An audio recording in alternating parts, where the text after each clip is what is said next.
കേരളത്തിലെ വോട്ടർ പട്ടിക തീവ്ര പരിഷ്കരണ നടപടികൾക്ക് സ്റ്റേ ഇല്ല. നടപടികൾ തുടരാമെന്ന് സുപ്രീം കോടതി. SIR 90% ഡിജിറ്റൽ ഫോം നടപടികളും പൂർത്തിയായി.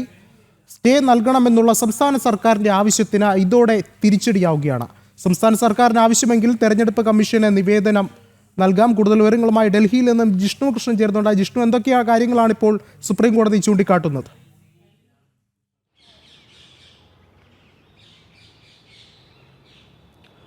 വിഷ്ണു, കേരളത്തിലെ SIR നടപടികൾ റദ്ദാക്കിക്കൊണ്ട് ഇടക്കാല ഉത്തരവ് പുറപ്പെടുവിക്കണമെന്ന് ആവശ്യപ്പെട്ടുകൊണ്ടാണ് ഇന്ന് സംസ്ഥാന സർക്കാർ സുപ്രീം കോടതിയിൽ വാദം ഉന്നയിച്ചത്. എന്നാൽ സംസ്ഥാന സർക്കാരിൻ്റെ വാദങ്ങൾക്ക് തിരിച്ചടിയായിക്കൊണ്ട് കേരളത്തിൽ SIR നടപടികൾ തുടരാമെന്ന നിർദ്ദേശമാണ് കേന്ദ്ര തെരഞ്ഞെടുപ്പ് കമ്മീഷന് സുപ്രീം കോടതി നൽകിയിട്ടുള്ളത്. അതായത് ഇന്ന് വാദം നടക്കവേ വളരെ കൃത്യമായിട്ടുള്ള ചില കാര്യങ്ങൾ കേന്ദ്ര തെരഞ്ഞെടുപ്പ് കമ്മീഷൻ സുപ്രീം കോടതിക്ക് മുൻപാകെ ബോധിച്ചു. ഒന്ന്, കേരളത്തിൽ SIR നടപടികളുമായി ബന്ധപ്പെട്ട ഫോം ഡിജിറ്റലൈസ് ചെയ്യുന്ന നടപടി 88%-ലധികവും പൂർത്തിയായിട്ടുണ്ട്. കൂടാതെ തദ്ദേശ തെരഞ്ഞെടുപ്പിനും SIR നടപടികൾക്കും വ്യത്യസ്ത ഉദ്യോഗസ്ഥരെയാണ് ചുമതലപ്പെടുത്തിയിട്ടുള്ളത്. ഒരു കാരണവശാലും ഉദ്യോഗസ്ഥർക്ക് ഈ രണ്ട് ജോലികളുടെയും ഭാരം വരുന്നില്ല എന്ന് ഉറപ്പാക്കുന്നുണ്ട്. കേരളത്തിൽ സംസ്ഥാന തെരഞ്ഞെടുപ്പ് കമ്മീഷനോ കളക്ടർമാർക്കോ അത് നടപ്പിലാക്കുന്ന ഉദ്യോഗസ്ഥരോ യാതൊരു തരത്തിലുമുള്ള പരാതിയും എതിർപ്പും ഉന്നയിച്ചിട്ടില്ല. സംസ്ഥാന സർക്കാരുകൾക്കും രാഷ്ട്രീയ പാർട്ടികൾക്കും മാത്രമാണ് പ്രശ്നം. അത് യാതൊരു തരത്തിലും അംഗീകരിക്കാനാകില്ല എന്നുള്ളതാണ് കേന്ദ്ര തെരഞ്ഞെടുപ്പ് കമ്മീഷൻ